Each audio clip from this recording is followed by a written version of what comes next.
Oh my God, it's been a journey. For those who don't know, I am Shadi Christina. I've been a stay-at-home mom for almost 9 years. Before I was stay-at-home mom, I worked as a real estate agent. I had my own job. I had my own money. I had my own car. I did honestly live with my parents. However, around that time, I was free. I was truly free. But there are a few things that I wish I knew that while going through postpartum that probably would have helped me process and navigate through this whole journey better.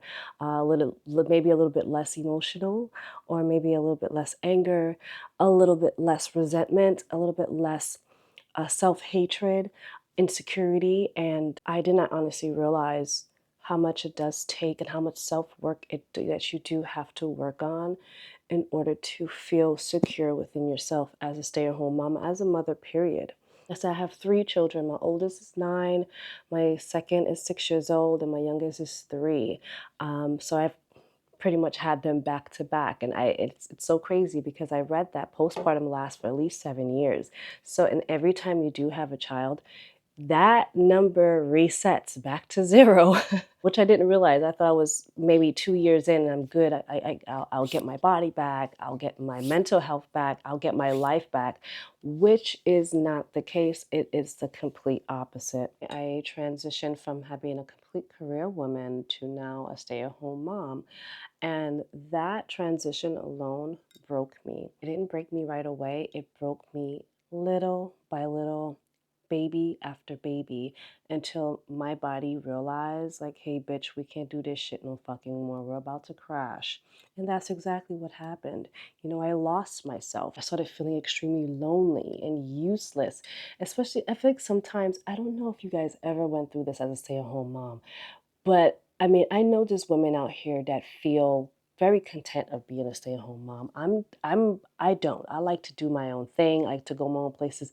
I love my children, but I don't like to be around my children all the time. I do truly feel that you need to have time to yourself and things to yourself and moments to yourself and places you can go by yourself without having your kids behind you all the time. But I'm not so lucky to have that. Why? Because I don't, have family to live around me, and I don't trust people. Not in 2026 America that we live in right now. I don't give a goddamn, okay? Ain't nobody watching my kids. So that is just a sacrifice that I had to go through and deal with the repercussions. But neglecting myself throughout postpartum created this snowball effect of more issues on top of issues. And then those issues started to turn into health issues, which I would never wish upon anyone, because when you start losing yourself within motherhood, you don't think about what your body needs. You don't think about what your mental health needs. You're in survival mode and you want to make sure everyone else is happy so you could go to fuck to sleep. I just want a goddamn nap. you know. That didn't that resulted into a catastrophic of events for me. I started losing my hair. I started having crazy gut health. I started breaking out on my face. And at one point, I was like, no, I can't keep going this way. I can't keep going this direction, especially when my hair started falling out. Bitch. When my hair started falling out, that's when I knew, all right, I gotta stop for a moment. I gotta fall back, because mind you, I had this big afro and all of a sudden that shit is down to a fucking TWA. And I'm like, what the fuck is going on? Bald spots, all that extra stuff. And at that point, I said, no, I'm gonna come first here. I'm going to make sure that whatever it is, I'm going to love me. But for me to figure all that out, I had to slow down, because I feel like when you're going through motherhood, things are so fast, so quick, and there's no time to think. So every day you get up with the same routine, the same things you have to do, that you completely forget that life is not a race. I had to really figure out and look at myself and tell myself, slow myself down and tell myself that life is not a race. I had to tell myself that I am not in competition with anyone, that this is my life and I control what comes in and what comes out, and how fast or slow I want to do this, because not everyone learns the same way. I had to learn to slow down. I wanted to do everything. I wanted to be the baddie mommy. I wanted to be the mom, that the soccer mom that gets to every game.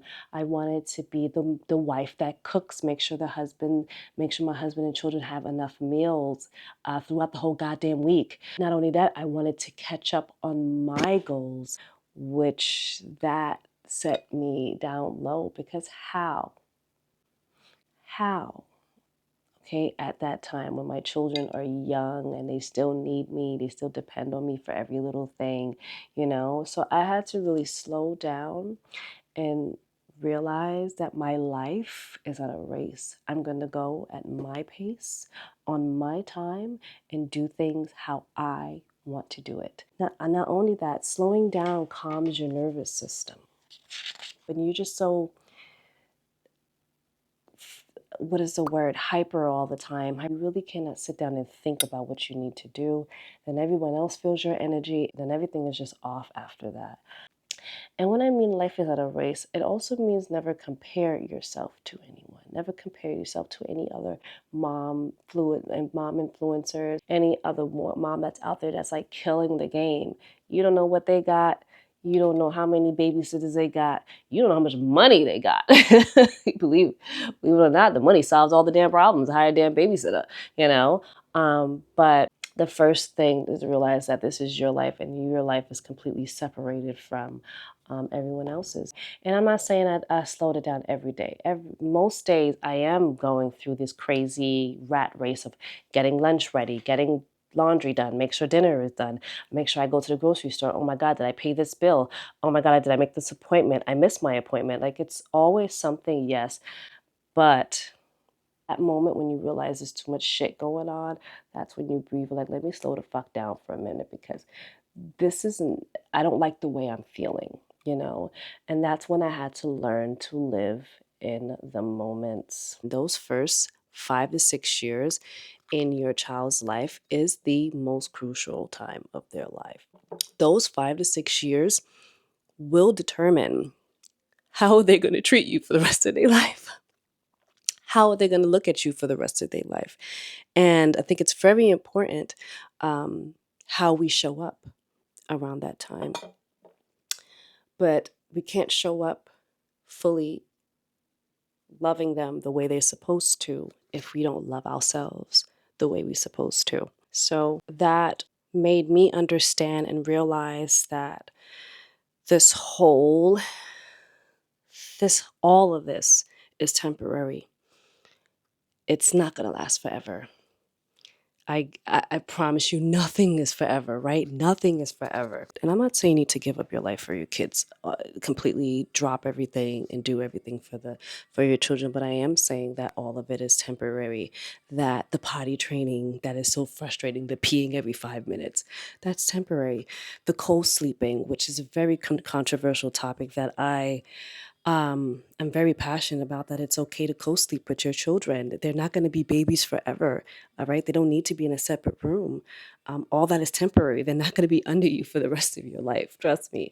Even though my children are not big, I just know after a while they gain that independent and no longer wants to be around you or be in your bed. Even like growth leaps, those fussy moments where they're so frustrating and you don't quite understand what's going on. It's only temporary. It's not going to last forever. So I'm also very happy that I can understand what is going on and try to get myself out of that loop of feeling just despair within motherhood, and learning to love every version of myself, okay? And I feel like this category has so many subcategories to it to really love yourself in a way where you automatically put yourself first. Make sure that your priorities and that your mental health is secure above anyone.